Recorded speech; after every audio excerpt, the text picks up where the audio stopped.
Chairman thanks the gentleman. The chair now recognizes the ranking member of the full committee, Mr. Larsen, for 5 minutes for his opening statement. Thank you, Mr. Chairman. Thank the subcommittee ranking, Dean Chides. Just one more speech and we'll get to the members of Congress panel. But thanks for calling this hearing today. The devastation that Hurricanes Helene and Milton created in the Southeast and Appalachia is gut-wrenching. Over 200 individuals lost their lives to Hurricanes Helene and Milton. The storms have left over $170 billion of damage in their wake. So that's the dollar amount we know of. Damage to water infrastructure in western North Carolina was so severe that much of the region still does not have drinkable tap water.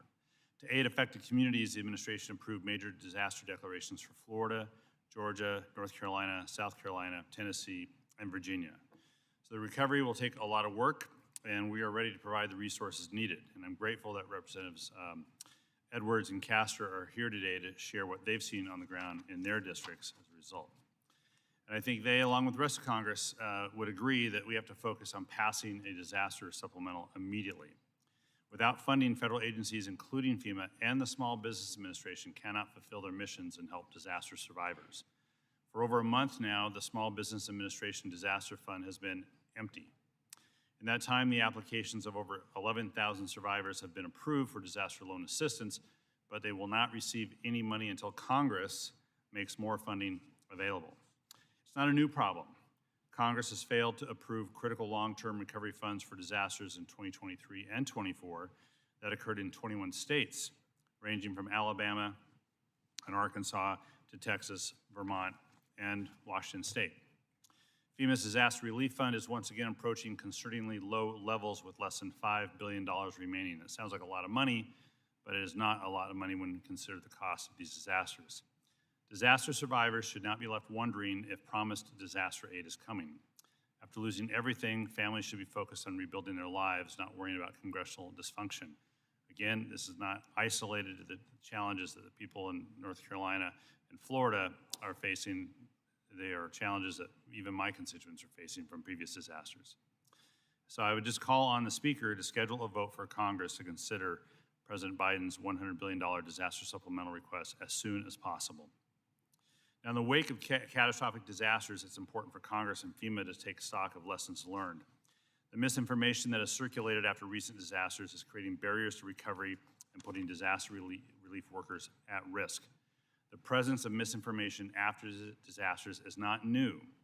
After Hurricane Katrina, false reports of widespread looting bred chaos and led to the tragic shooting of civilians, as an example.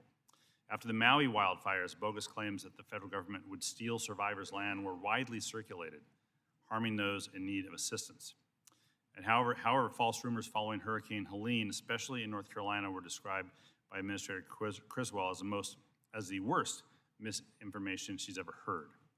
These rumors increased distrust in the federal government, resulting in armed threats against FEMA workers in the field and caused some survivors to refuse federal assistance. The spread of misinformation on social media after disasters is increasing, and this committee needs to work with FEMA to find solutions that can contain this phenomenon in the future. Disappointed that the President-elect himself amplified the misinformation by falsely claiming FEMA spent all of their funding on housing undocumented migrants. We can have a difference of opinion on whether that funding should occur, but that information was false. He also said FEMA would provide only $750 to disaster survivors who lost everything, which again is false. To set the record straight, disaster survivors may be eligible for up to $42,500 of home repair assistance and $42,500 of other needs assistance from FEMA, and perhaps the debate we should have is whether that should be increased or not. And it is the responsibility of all members of Congress to correct that record, regardless who is providing the misinformation, and lead rather than amplify. Lead in providing good information like Representative Edwards did unapologetically and consistently in Western North Carolina. Now, reports following Helene and Milton also indicate it's still too difficult for survivors to access FEMA assistance. Again, not isolated to Helene and Milton, same problem in my district and many other districts around the country in previous disasters. First, the lack of a universal application for federal assistance means survivors may have to complete separate applications for several federal agencies to receive the assistance they're entitled to. That's why this committee supports Ranking Member Titus's and Representative Garrett Graves' bipartisan bill to create a universal application for federal disaster assistance. Second, I'm troubled by reports that 47% of calls made to FEMA during the week of October 14 through 20 were not answered, and that of the more than 260,000 survivors that registered for FEMA assistance, nearly 50% have been denied. Difficulty accessing this assistance is not unique to this disaster. The Government Accountability Office conducted nationwide interviews about disaster responses occurring between 2016 and 20 and found that FEMA regularly faces challenges managing its call center and field staff. FEMA often responds to high denial rates by saying survivors can appeal their award decision. That is not an adequate response, nor is that an adequate solution.